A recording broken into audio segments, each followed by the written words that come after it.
এক পর্যায়ে বললাম, তোমাদের ধর্ম কি, কোন ধর্ম তোমরা অনুসরণ করো? এই দুই চাইনিজ আমাকে বলল, ধর্ম টর্ম বুঝি না, আমরা সায়েন্সে বিশ্বাস করি। নাউজুবিল্লাহ বলবেন না? ওরা ধর্ম টর্ম বুঝে না, ওরা কিসে বিশ্বাস করে? আমি ভাবলাম হায় হায় হায়, ভাবলাম ওরে দাওয়াত দিব দ্বীনের, ইসলামের। ওই তো ধর্মই মানে না। তাকে আমি অনেক চেষ্টা করেছি বুঝাইতে, আরে সায়েন্স তো তুমি বিশ্বাস করো, সায়েন্স আমিও বিশ্বাস করি, কিন্তু সায়েন্স এক জায়গায় গিয়ে অকার্যকর হয়ে যায়। সায়েন্স এক জায়গায় গিয়ে আর কোনো তথ্য দিতে পারে না। মানুষের দেহ থেকে যখন রূহ বের হয়ে যায়, এই মানুষকে যখন কবরে দাফন করা হয়, প্রথমত রূহ বের হয় কিভাবে, রূহ কোথায় থাকে, রূহ বের কিভাবে হয়ে যায়, আজ পর্যন্ত সায়েন্স তা প্রমাণ করতে পারে নাই। অথচ সায়েন্স দেখে যে লোকটা মারা যায়, এখানে গিয়ে সে ব্যর্থ, অকার্যকর, তার অক্ষম, সে বলতেই পারে না মানুষ কেন মারা যাবে। মানুষ মারা গেল, কবরে দাফন করলাম, কবর জীবনে কি হয় সায়েন্সের বলার ক্ষমতা আছে? বলেন, ক্ষমতা আছে? ভাই, এখনো সায়েন্স এত গবেষণা করেছে, এই পরিমাণে বিজ্ঞানের উৎকর্ষ সাধন করেছে, কিন্তু বলতে পারে না আসমান আছে না নাই। সায়েন্স যেখানে শেষ, ধর্মের গবেষণা সেখানে শুরু। তুমি শুধু সায়েন্স নিয়ে পড়ে থাকলে কোনো দিনই তোমাকে সৃষ্টি করার যে উদ্দেশ্য, সে উদ্দেশ্য সম্পর্কে জানতে পারবে না। বাংলাদেশে এমন কিছু মানুষ আছে যারা ধর্মকর্ম মানে না, তারা বলবে আল্লাহকে আবার মহব্বত করব কেন? আমরা আল্লাহকে কেন মহব্বত করি? আমাদের সৃষ্টি করেছেন কে? জবান খোলে উঁচু আওয়াজে আমাদের সৃষ্টি করেছেন কে? আল্লাহ। চিৎকার করে বলেন কে? আমাদের লালন পালন করেন কে? আল্লাহ। আমাদের রিজিক দেন কে? আল্লাহ। অসুস্থ হলে সুস্থ করেন কে? আল্লাহ। মৃত্যু বরণ করে কার কাছে ফিরে যাব? আল্লাহর কাছে। আরো জোরে বলেন, কার কাছে? আল্লাহর কাছে। আসমান সৃষ্টি করেছেন কে? আল্লাহ। পৃথিবী সৃষ্টি করেছেন কে? আল্লাহ। কোনো সন্দেহ আছে? না। কিন্তু একটা প্রশ্ন হতে পারে, হুজুর বললেন রিজিক আমাদের আল্লাহ দেয়, কই আমরা তো আল্লাহকে কখনো রিজিক দিতে দেখি না। বাবা কামাই করে, ভাই কামাই করে, মা রান্না করে, এরপরে আমরা খাবার দাবার খাই। অসুস্থ হই তো ডাক্তারের কাছে গেলে সুস্থ হই। আর আপনারা বলেন সব আল্লাহ করে। এই প্রশ্ন ইমানদারদের ভেতরে না আসলেও আজকাল নাস্তিকরা এই ধরনের প্রশ্ন সামনে রেখে এই যুবকদেরকে বিভ্রান্ত করতেছে, এই যুবকদেরকে তাওহীদ থেকে, একত্ববাদ থেকে সরিয়ে দিচ্ছে, এই যুবকদেরকে রাসূলুল্লাহর সুন্নাহ, রাসূলুল্লাহর দ্বীন, রাসূলুল্লাহর আদর্শ থেকে সরিয়ে দিচ্ছে। কথা ঠিক না বেঠিক? কোরআন সুন্নাহর অসংখ্য প্রমাণ, অসংখ্য যুক্তি আছে। তবে আপনাদেরকে আমি ছোট্ট একটা গল্প শোনাতে চাই, শুনবেন আপনারা? মাওলানা ইহতিশামুল থানভী একটা ছোট্ট মজার গল্প লিখেছেন। এই জায়গাটা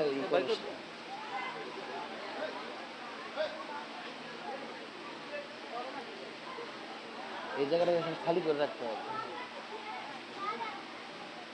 দুজন যুবক দাঁড় করে দেওয়া, এই জায়গায় কেউ দাঁড়াইতে পারবে না,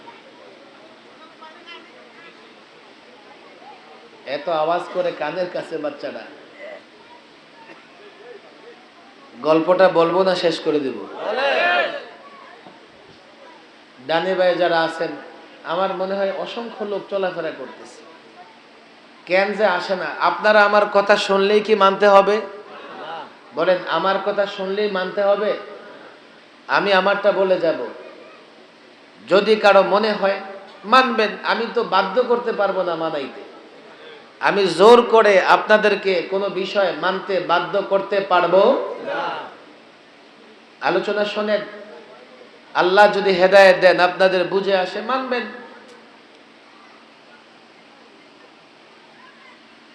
এক আর্টিস্ট আর্ট করতেছে,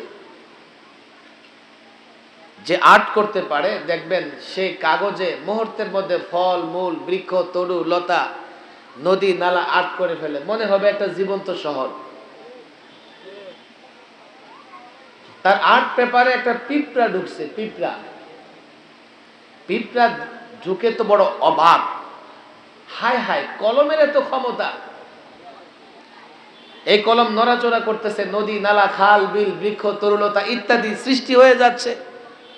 সে বড় অবাক হয়েছে। একটু পরে আরেকটা পিঁপড়া ঢুকছে কাগজটার উপরে, ঢুকে বলে, এই বেটা বোকা, বোকা কোথাকার,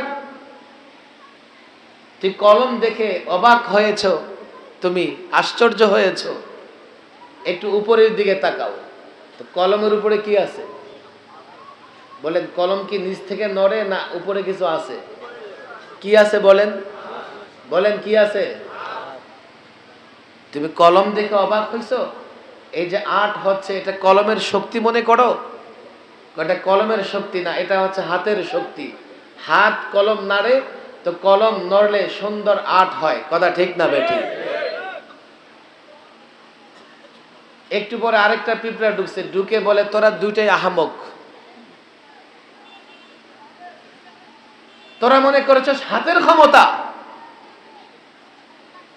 একটু উপরের দিকে তাকা, হাতের গোড়ায় একটা কি আছে? মানুষ আছে। কি আছে? একটা বলেন কি আছে?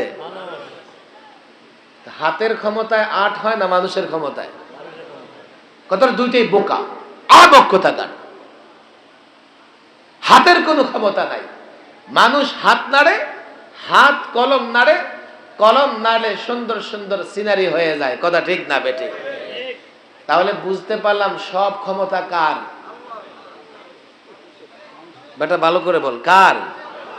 ওয়াজ শোনে না, ওই অন্য ধান্দায় আছে। একটু পরে আরেকটা পিঁপড়া ঢুকছে, ঢুইকা বলে, তোরা তিনটাই নাম্বার ছাড়া বোকা। কয় বেটা, সব